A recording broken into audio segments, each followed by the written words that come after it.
Hello! Hi అండి. అందరూ ఎలా ఉన్నారు? Welcome to Gautam vlogs. ఇంక ఈరోజు అయితే వరలక్ష్మి పూజ కదండీ ఇవాళ. పొద్దున్నే మార్నింగే నిన్నే నైటే కొని సర్దుకున్నాను. ఇక్కడ మామిడాకులు ఎక్కువ దొరకవండి. చాలా తక్కువ. ఏయో కొనుక్కున్నట్టుగా 4 కొమ్మలు ఇస్తున్నారు. కిందంతా కట్టాను. పైన కట్టడానికి తక్కువగానే ఉన్నాయి. ఇంకో మార్నింగ్ అయితే ఇలా సర్దేసుకుని మొత్తం అంతా దేవుడి దగ్గర ఇంకా తులసి గోడ దగ్గర బయట అన్ని ముగ్గులు పెట్టుకుని ఇంకా ప్రసాదాలు అయితే వండాను.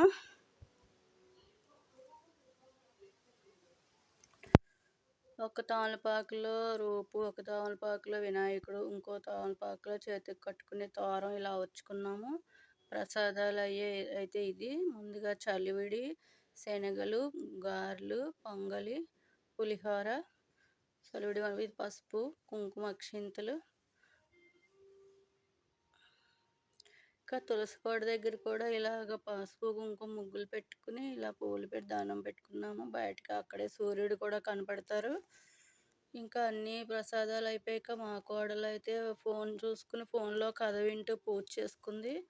పూజ అయితే అయిపోయింది. అమ్మ కూతురు దేవుడి దగ్గర దానం పెట్టుకుంటున్నారు. మనవరాలు చూడండి బొట్టు అయితే అసలు పెట్టుకోదండి. దేవుడు దానం పెట్టుకుంటుంది ఏదోలాగా. ఇంకా వచ్చిన నలుగురు ముత్తైదువులకి అయితే ఇలాగా పులిహోర, గారెలు, ప్రసాదము, జాకెట్ ముక్క, తాంబూలము, పువ్వు, కాళ్ళకి పసుపు రాసి కుంకుమ బొట్టు పెట్టి ఇలా తాంబూలం ఇచ్చి ప్రసాదం ఇచ్చాము. ఇంకా వంట అయితే రైస్లో సగం పులిహోర చేసాము. ఇంకా అది ఆవకాయ పచ్చడి, ఇది శనగలు, ఇంక ఇది రసము, ఇంక ఇది ముద్దపప్పు. పప్పులో సంబార్ కారం గుంటూరు వాళ్ళది కలిపాము. పప్పు మరి కాస్త టేస్ట్ వస్తుందని ముద్దపప్పు, పెరుగు తోడుకుంది, పెరుగు, ఇంకా గారెలు. అల్లం పచ్చడితో గారెలు తింటే బాగానే ఉంటాయండి.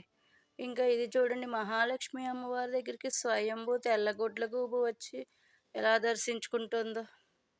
ఇంకా బాగా